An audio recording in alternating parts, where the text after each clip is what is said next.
Hiya. That wasn't even the joke. So you may have realised though that I'm a little bit camp. Just a little bit. Like my little model walk there. Armani didn't. Apparently also telling them that Zoolander was the reason I wanted to get into modelling didn't really go down. They told me was that I could walk the walk, but I didn't fit in, I didn't really talk the talk. Now by walk I think they meant the walk, and by talk I think they meant I refused to suck cocks.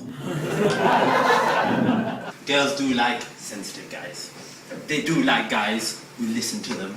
They do like guys who can understand what they're feeling.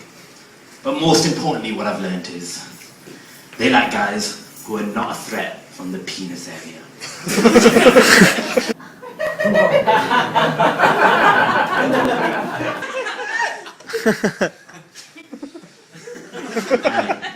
See, I've learned that women's vaginas are a lot like little kittens. See, no. See what I'm going to do. See, kittens really like to play. They're really playful. They like to be stroked. They're a tiny bit hairy. But the thing is with kittens, they're easily spooked and scared. If any of you've got kittens, you know this. You can't really go and force yourself to invade a kitten's personal space. I'm serious, for a lot of you who aren't laughing because you don't have cats, let me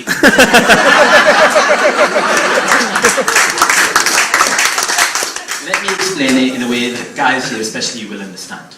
Remember when you were a young kid and you wanted to be a spy? Or if you're from Bradford or Hounslow and you wanted to be a suicide bomber. It's a little bit like that.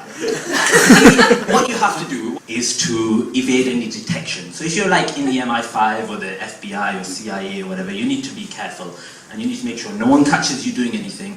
And once you've done that, the next step is really, if you're a spy, you need to pull a trigger. You really need to, otherwise you just end up in the friend zone.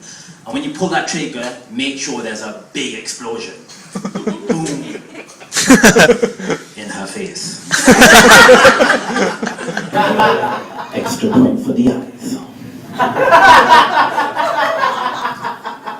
That's where the term bull's eye comes from. I saw a really pretty girl in Oxford Circus the other day and I went over and I'm like, hi. We started to have a conversation, finding out what she was all about. We started to have a bit of banter and it was going really well until just randomly she stops and says, why are you crouched down for? I understand her as a person and I understand the feelings in her vagina. So I crouched down a little bit. Hey, pussy. Seriously, I don't understand why guys like lesbians. Because, I mean, I'm not a proper homophobe, I like their artwork just as much as the next guy. But the thing with lesbians is, that's just like two girls I can't trick into sleeping with me. Have any of you guys ever thought about that? Another thing I don't get about, like, you know, girls, because you'll soon realise there's quite a lot, is skinny girls. I don't get why guys really like the skinny girls, because for me, when I'm making love to a beautiful woman, I want like some curves on her. I do. Otherwise, you might as well just be sleeping with a 10-year-old boy. I'm just saying, don't knock it till you've tried it. I was in America maybe 3 weeks ago, and I was using my lines and I was chatting to 3 lovely volleyball state champions from Colorado. And what happened is we noticed that there was this really awesome NBA famous basketball player that just walked in and he sat on his own eating lunch and dinner, whatever it was. So I went over and I'm like, hi mate, I see you sitting on your own. I've got 3 volleyball girls there and you play basketball and I've got a personality. I think you should come join our table. It'd be a bit like Question of Sport. I don't know about you, but that format works in England. Nah man, I'm okay, thanks. Now, I know I come across quite camp, so I'm like, listen mate, I am not hitting on you. I do not have the charm or the rohypnol to seduce 3 women. Ow. Alright man, I'm coming. Skip forward about 7 hours. I wake up, I'm all sexed out, I can't walk straight.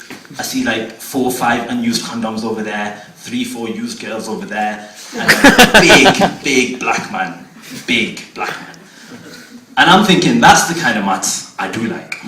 This was until I got back to England. As I got back to England, I realized that the mathematical formula was not complete. What I forgot to add was me plus Rohypnol plus a big black man equals me being the butt of a joke.